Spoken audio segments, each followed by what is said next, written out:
So, story time. So this lady now started. She said, Yeye, I have a best friend. So I'm going to keep their names anonymous. I will not be mentioning any name. So she said, Yeye, I have a best friend. Said yes, that she's her friend. They grew up from childhood in the same neighborhood. They are friends. That is, they are so close that both families know each other. Her best friend, they grew up together. She said she said about maybe 4 years ago. Yeah, 4 years ago. That this her best friend disappeared mysteriously. Nobody knows what happened to her. You know, normally she's a grown lady. Normally the family thought she had just gone out, that she was going to come back later in the day. And they waited for her that day, the second day, days, and then they went to the police to make formal missing person reports.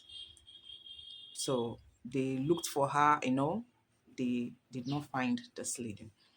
So the parents tried, they thought, okay, maybe she was kidnapped, that maybe they will call for ransom. But nothing of such happened. Nobody called for ransom. They tried to ask amongst friends, family, people that she was acquainted with and stuff like that. But the lady was nowhere to be found.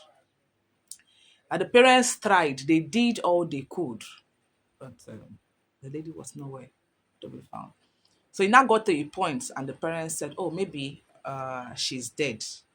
Maybe she was kidnapped and then she was killed, or maybe some of these people that go to hunt human parts might have used parts of the girl's parts, and the way we know things that are happening in the country right now. So because after searching for the lady for days, weeks, months, I think it was over a year or two, they said they couldn't find the girl anywhere.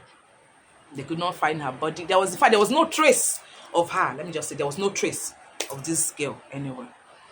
So the parents just decided to say, okay, maybe they have used her for rituals, or they have trafficked her body parts, the way they hear that is going on in the country right now. So she said the mother of this lady, this her best friend, that the mother now went home to her hometown to go pay a visit to her hometown.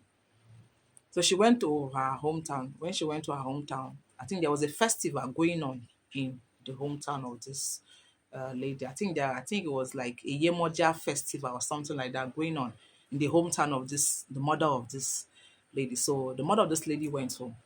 So when she went home, she went for this Yemoja festival. So she went for the Yemoja festival. She joined them in the whole festival of a thing. And then she was praying. The mother kept praying that maybe a miracle will happen. And then she'll get to see her daughter again. So she said the priests of this Yemoja, that is the priest of this Yemoja that is in charge, is a male priest. Yes, it's not a woman. It's a male priest of this Yemoja that is in charge. Now called the mother of the girl, called her and told her to get certain items. Just told her, go to the market, buy this, buy this, buy this, and buy this, and bring for Yemoja. Come and make appeasement, come and make offerings rather to Yemoja. So the mother of the girl went to the market and she bought all what the priest asked her to get. She bought them. She took it to the Yemoja priest, and then she made offerings to Yemoja. So after the offering was done, the priest told her to go home, that she was going to see something in her dream, that whatever she sees in her dream, she'll come back to him the following day and relay the message. I am not telling you a Nigerian home movie. I am telling you a real life story, something that happened real life in this very country, Nigeria. Yes, real life. So the priest told her to go, that whatever she sees in her sleep, she should get back to him the following day. So the woman left.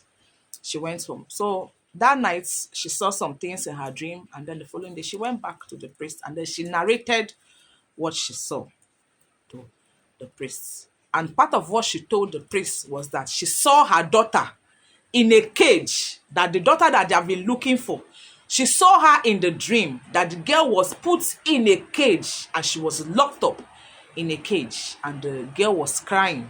That the mother, that she was crying like she was crying for help. That was part of what the mother saw in the dream. So the Emaja priest told the mother that that is exactly what is happening to your daughter. He said, your daughter is not dead. No, she's alive, but she's in a cage. She's in bondage. She's in captivity. So the mother was like, how?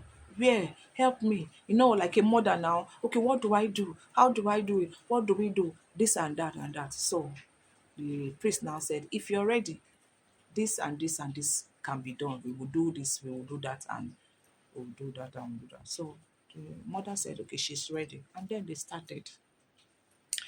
They did what they had to do. The Yemoja priest asked them to do. They did this, they did that, they did all the necessary appeasements, everything that they had to do.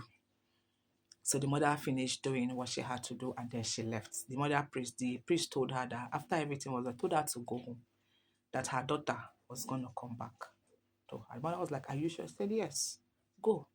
Your daughter will come back home. So the mother left.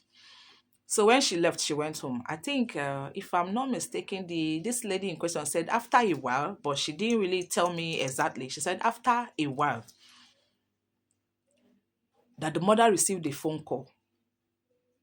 Her phone rang. When she picked the phone, it was, lo and behold, it was the missing daughter on the phone. So the daughter said that the mother should send money to her via a particular account. I think it was like a POS account or something like that. That the mother should send money to this particular account that she wants to come home. So the mother asked her, where are you coming? Where are you calling me from? And then she told the mother that it's not something that they will talk about over the phone. That the mother should just send the money that she wants to come home. So the mother did. So she sent the money for the girl, and truly the girl came back. I think it was some days after the girl came back. When she came back, everybody was happy. They saw her. She came bearing a child, a baby girl. Everybody was happy. So they did the necessary things. They welcomed her. She had her bath. She ate and stuff like that. So the family members were happy. So that night, the mother now, they sat her down and they asked her, where did you go to? Where have you been? I think by then it was around over 2 years that they did not see this lady in question. It was over 2 years because according to this lady that told me the story, said the daughter she came back with was over 2 years old. That is the baby girl that this girl came home with was, I think, over 2 years old. So you should know that it was like 3 years plus that she went missing, that nobody her or saw or heard anything about her. So they started asking her, where have you been? Where did you go to? What happened? And the girl now started story. She started story. She said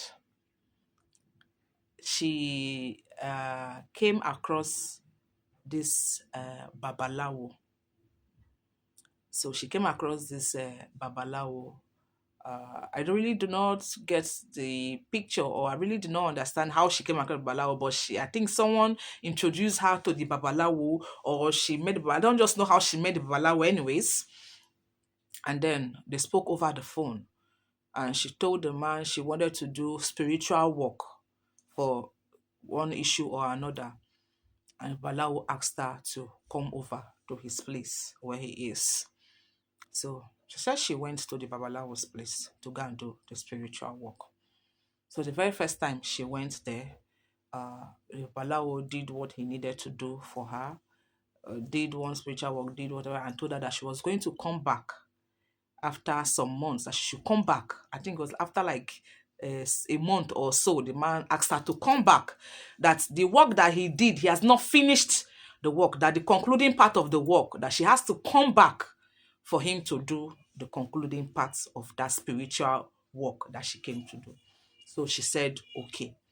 She took that which he has done for her, and then she left, promising to go back to the Babalawo as he had asked her to come back for the concluding part of that spiritual work that she came to do. So she left. So after about a month